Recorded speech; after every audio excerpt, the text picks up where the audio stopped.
नमोधाय जय भीम। मैं प्राजा गारू आज फिर एक बार आपके लिए एक नई कहानी के साथ आमंत्रित हूँ। आज की कहानी है सामावती और मागधीय की कथा। निर्वाण प्राप्त कौन करेगा। लेकिन इस कहानी की शुरुआत करूँ इससे पहले आप इस चैनल को लाइक कीजिए, सब्सक्राइब कीजिए और अपने दोस्तों को शेयर करना ना भूलिए।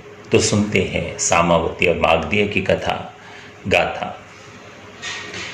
तेजाइनो सातती का निच्च दड़ह परकामा फूसन्ति धीराणि बाण योग खेमं अणुत्तरं।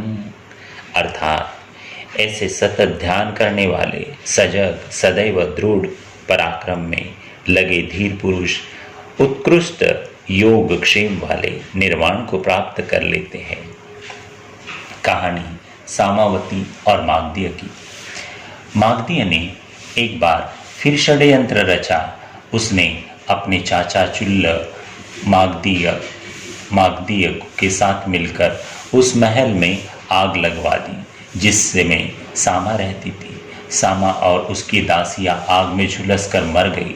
राजा को सामा के मरने का बहुत दुख हुआ। उसे लग गया था कि मागधीय ने ही उसे मरवाया था।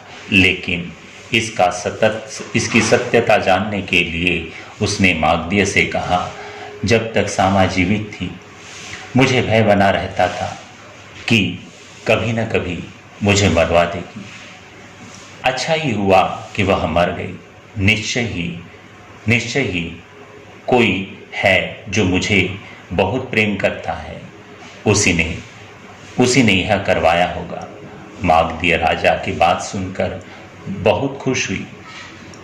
उसने राजा को बता दिया कि उसने ही मारने की सारी योजना कार्यान्वित की थी। राजा ने ऐसा दिखाया मानो वह बहुत खुश हो गया हो। उसने मागधीय से सारे रिश्तेदारों को आमंत्रित किया और उनको पुरस्कार देना चाहते थे। वे सभी आए।